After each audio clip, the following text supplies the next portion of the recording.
I am coming to you from Cleburne, Texas now, not Idaho. I have Cooper laying here right off camera. This is like Sockapalooza here. What would you do?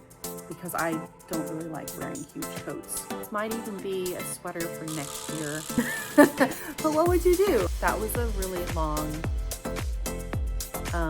sideways conversation. Cooper, you're bumping the camera. That's just what I do. Sorry. I have completed quite a few socks. So easily distracted.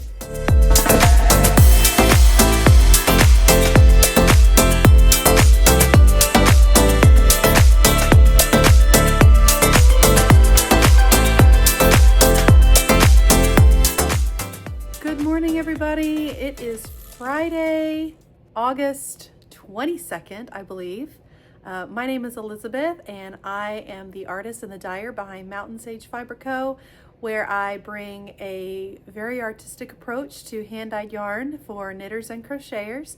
I am coming to you from Cleburne, Texas now, not Idaho, and it has been a while since I have sat down and done this.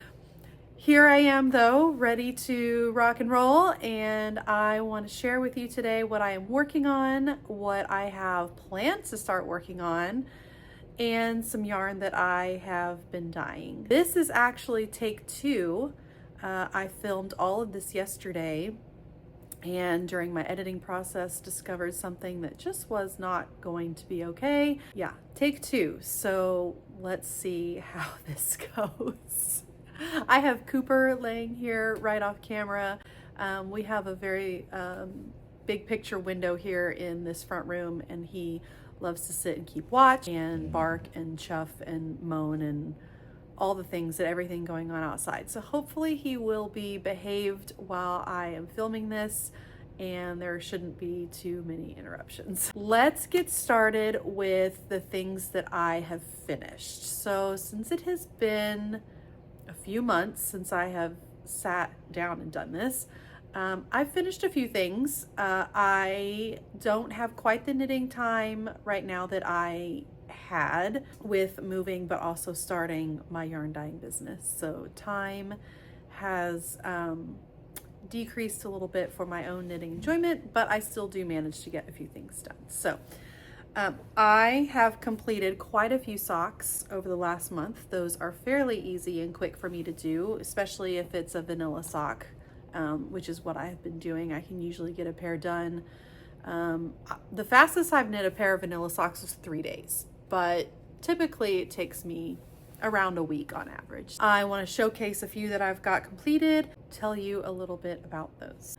So if you are new to me or new to my brand or new to the channel, first of all, welcome. I'm glad you're here. I dye up a monthly sock set inspired by a landscape architectural location somewhere in the world.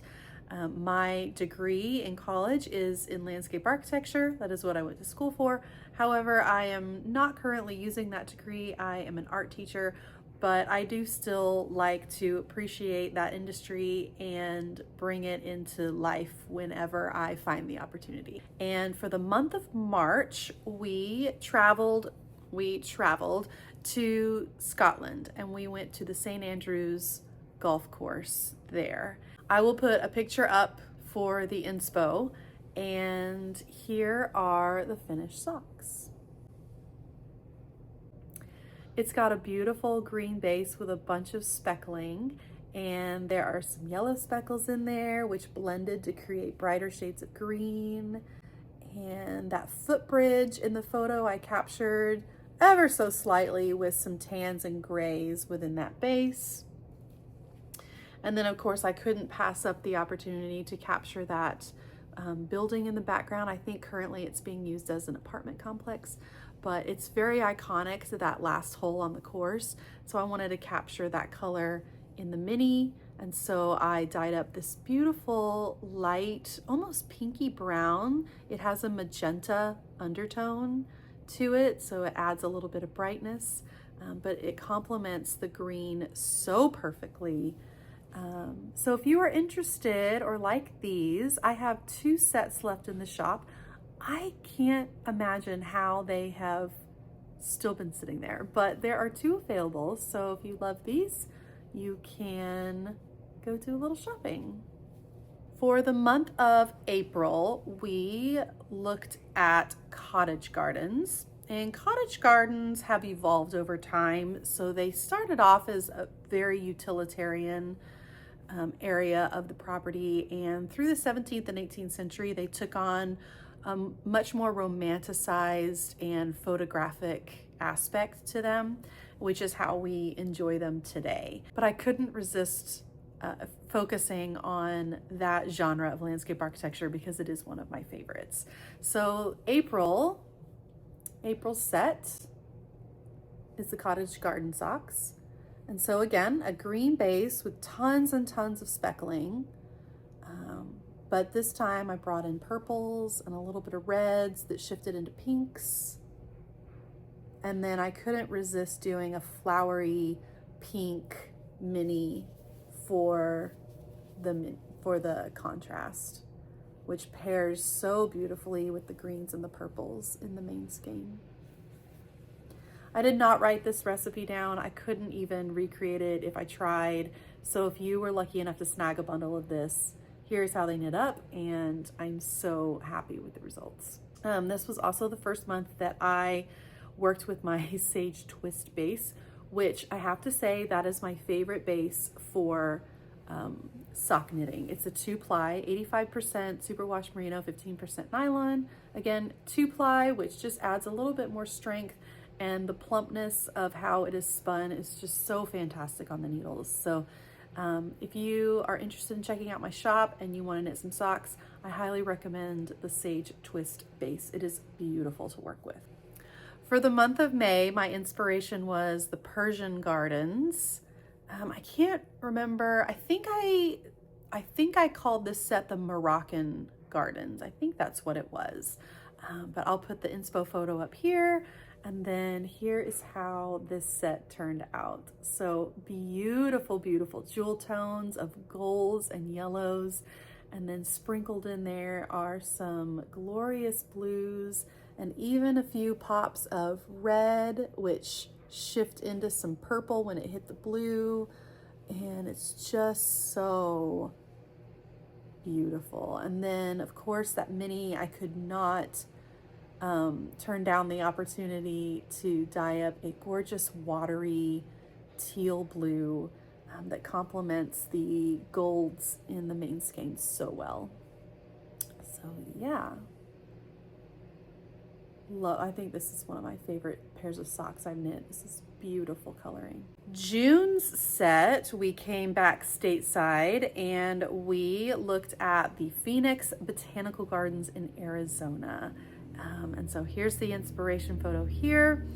And I wanted to capture those beautiful sage greens and the succulents, and then the contrast of the magenta and purple muhly grass. And then I loved the sandy tones of the pathways in the building in that photograph. And they take on a cooler tone, almost a cool purple tone to the tan, which was a fun challenge. And then of course that sunset is beautiful. So here is the finished set. And there was quite a bit of pooling here in the upper parts of this set, but I just let the yarn do its thing. I thought it was pretty cool. So you can see all those colors being captured there and those glorious speckles. Every stitch was a surprise with this one. It was so much fun. And then the mini, I did a bright succulent green, deviated a little bit from the photo in the level of brightness, but I love light and bright always. So yeah, brightened up the green, beautiful pairing with the rest of the palette. These were so much fun to work on. And then July, this is like Sockapalooza here.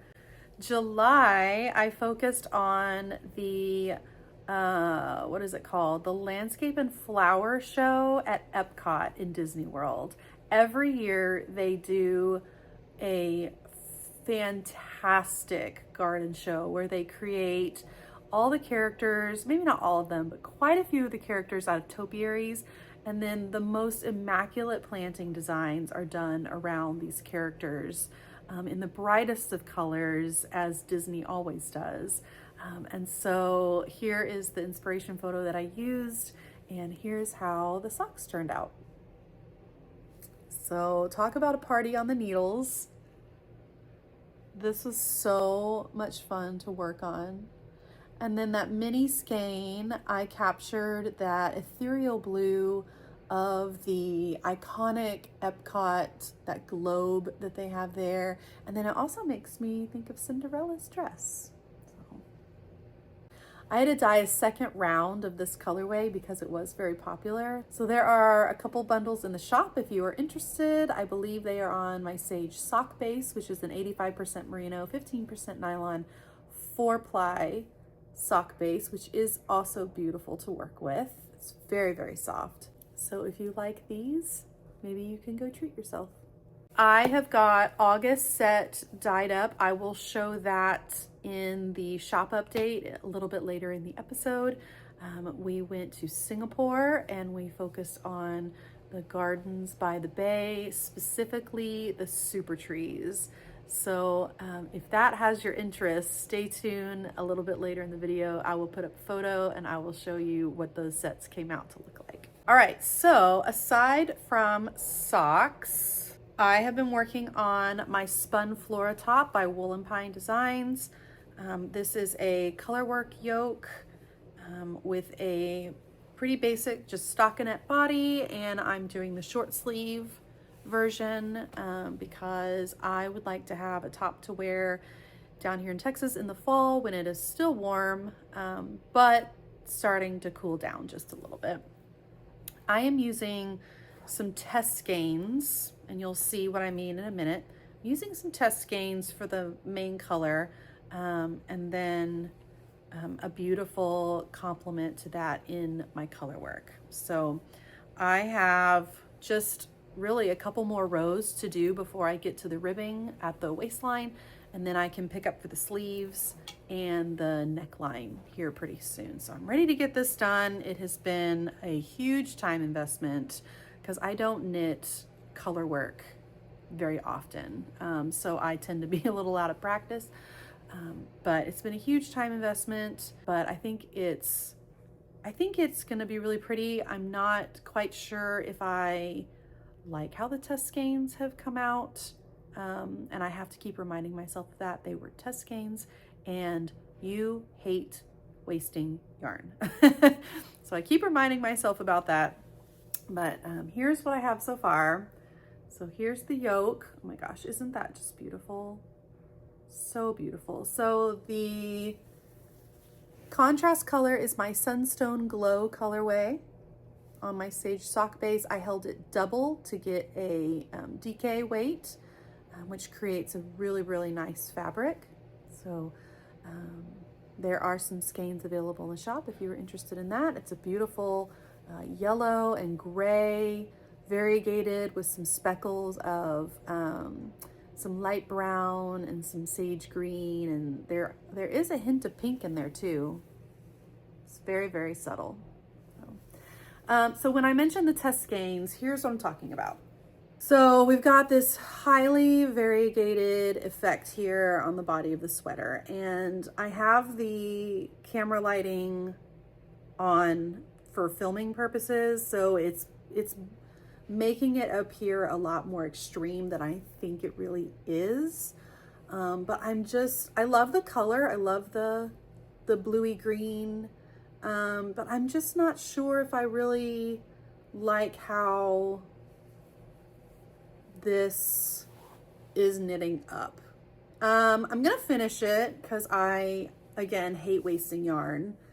And I think, you know, if I had used these in maybe like a hat or mitts, it probably wouldn't bother me so much. But the fact that it's on the body of a sweater,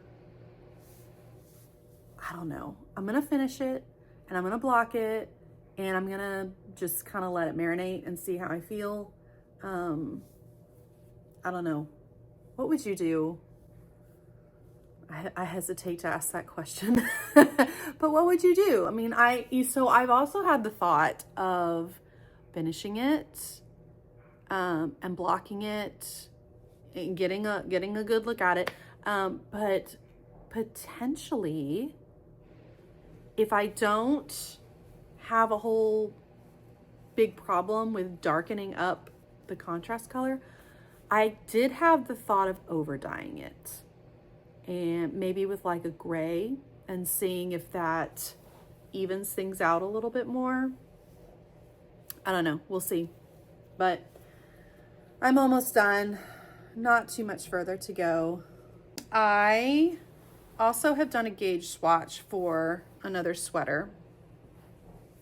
So because I have done a gauge swatch, I'm going to go ahead and call this a WIP. I know that's a bit of a stretch probably for some of you, but it actually takes a lot for me to do a gauge swatch because I hate them so much. This is, what is the name of this pattern? A sweater that has no name? Is that what it is? Put a photo up. I think it's a sweater that has no name. It's a beautiful brioche long sleeve sweater.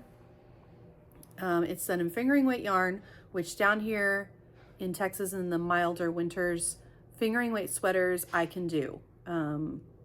Anything heavier than that, I usually will wear them in lieu of a coat because I don't really like wearing huge coats anyway. So that's how I can get away with wearing a worsted weight, even maybe a DK weight sweater. So I usually stick to fingering weight sweaters down here. Definitely not paired with mohair. That would be way too hot. The only thing I can stand down here with mohair is a hat. That's about it. Maybe something around the neck for a very cold day, which doesn't happen too often, but maybe a cardigan, because that's easy to take off if I get too warm, but definitely not a full sweater. It doesn't get cold enough down here for that. So originally I was gonna use this yarn to do a no frill sweater by Petite Knit, and I don't know what my brain was thinking, but for the longest time I thought that this was a fingering. I thought that the no frills sweater was a fingering weight sweater, and I'm sure some people have done it in fingering weight, but it's actually gauged to be fingering weight held with a strand of mohair, which she classifies as a DK weight. And I had already dyed up these skeins on fingering weight, and I'm not gonna pair it with mohair. So I had to go back to the drawing board and find a different pattern, and I stumbled upon this one, the sweater that has no name. I can't remember who the dyer was. I'll put it down in the description box. So I have 4 skeins of cyclamen ready to go for that. Oh, so beautiful. The moment that I dyed this up, I knew I had to have this in a sweater. So pretty. And here's my gauge swatch.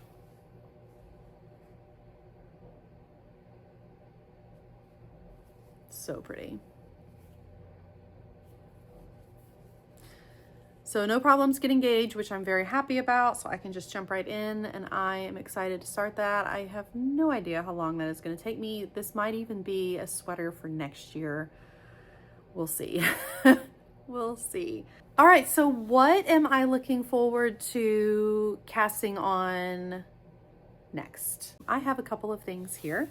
I wanted to do some summery tanks. I have been knitting for 15 years and have not knit a tank top or a sleeveless top. Like, how does that happen, right? So I found this pattern. This is the Lacey Loops top by Other Loops, and I went stash diving for this one. It is a DK weight top, and it alternates with some garter bands and some very light lacy bands. And so I found in my stash some skeins of Kotlin from Knit Picks. Now, I am not a Knit Picks fan. I will be very honest about that. I'm not a big Knit Picks fan. I ordered a lot of it when I first started knitting. And I have a bit of it in my stash, but I have just not enjoyed how the yarn wears. So there's a couple of their yarn lines that I don't mind. Their Cotton is one of them. And then their Pima cotton is okay. I have a cardigan out of that. It's pilled a little bit, but it is very soft, and it seems to be wearing okay. Their Swish, I have a sweater, a cardigan, and I want to say something else. I can't remember what it is. And it is pilled horribly, which makes me so sad because the sweater that I have in the Swish is this beautiful cabled masterpiece, and the fact that it's wearing the way it is is very disappointing. I have quite a bit of stash of Felici. Do not come at me when I say this. I love their colors. It's very soft, but the socks do not wear well for me. Perhaps I need to knit that yarn at a tighter gauge. I'm not sure, but they pill terribly for me. And I do have a sock that I've already busted through the heel, and I have to fix it. And that has not happened with any of my other sock yarns. And I wear my socks. I really put them through the ringer. So if you like Knit Picks, that's great. I just have not had the best experience with them, but I don't like to waste yarn. And I have this in my stash, and Cotton is okay for me. So I have got four, almost 5 balls here that I'm going to use for the Lacey Loops top by Other Loops. That was a really long sideways conversation. That's just what I do. Sorry. Okay, the other tank top I want to do is another pattern from Other Loops, and this is the lined loop top. And I went to my local yarn shop, West 7th Wool, and I did a little bit of shopping, and they were so sweet there. They helped me figure out all the yardage, because this pattern only specifies in meters, and we commonly use yards over here in the States. So they helped me make the conversion. They helped me figure out the perfect match for yardage and weight. And so I am going to try for the first time Sandus garn. I have seen everybody knit with this, but I have never knit with it myself. So I got, is that Tyne Line? Is that how you pronounce that? I'm not exactly sure. But I got some beautiful blush pink for the main colorway, and 2 skeins of charcoal gray for the stripes. So I think this will be a lot of fun to knit with. I don't normally wear too much pink, but my husband I guess it was a couple of months ago, Cooper, you're bumping the camera. I guess it was a couple of months ago, my husband told me that he really likes seeing me in pink. So perhaps I will knit some more things in pink. So that is my lineup of things that I want to cast on here pretty soon. I am trying to stay engaged with my Spun Flora top. It's so close to being done, but these other things are really, really distracting me. So I'm trying to stay focused and just get it done. Isn't that the case with all crafters? So easily distracted. Okay, a little bit of a shop update, very tiny shop update. As some of you know, my family and I, we moved across the country about a month ago. We spent the last 4 years up in Idaho. My husband and I just wanted to be near the mountains, and Idaho seemed to be a really good fit for our family. A lot of life happened up there, so we made the decision that it was time to move back to Texas. So the yarn dyeing, I've kept the shop open and I have been able to ship and dye some things, but not to the level that I would like to currently be at. That's okay. We will get there. It's always there tomorrow and the next day and the next day. So I'm just trying to be patient with getting settled, getting the kids back in school. I picked up a last minute art job that I will start on Monday. So I guess the perks of everybody moving to Texas is the schools are filling up and they need more teachers. So that was exciting to be able to get that opportunity. With all that being said, I am working to get the shop moving in the right direction again. So I had talked about all of my finished socks at the beginning of the episode, and I had mentioned that with the Epcot set, I had dyed up a few more per some requests.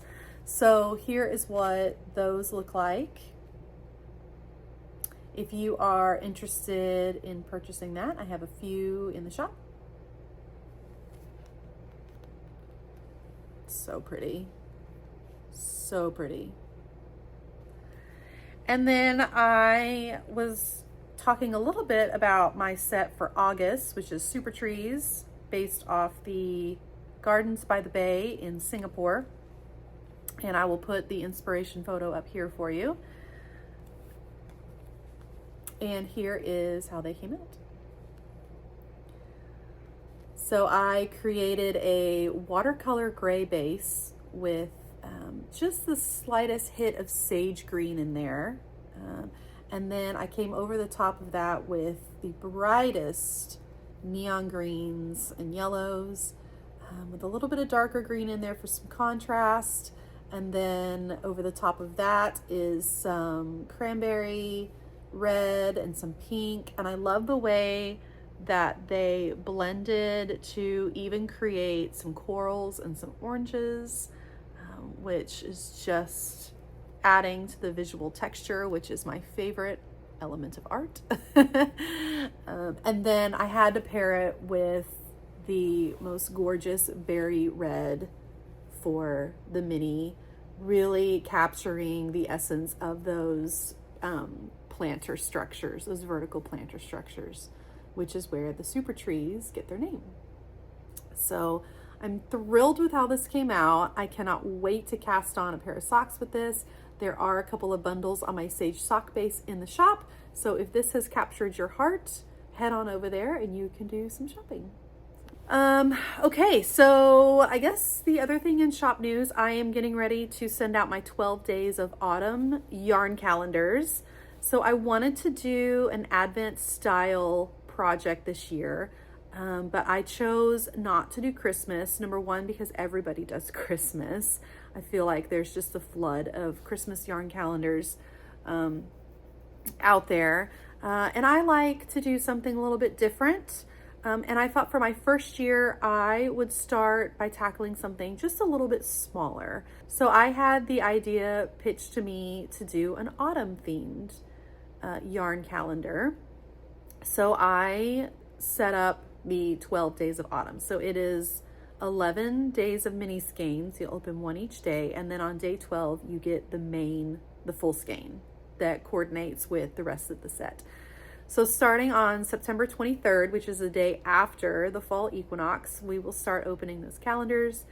And I can't wait to see your reactions and what you ultimately end up making with them.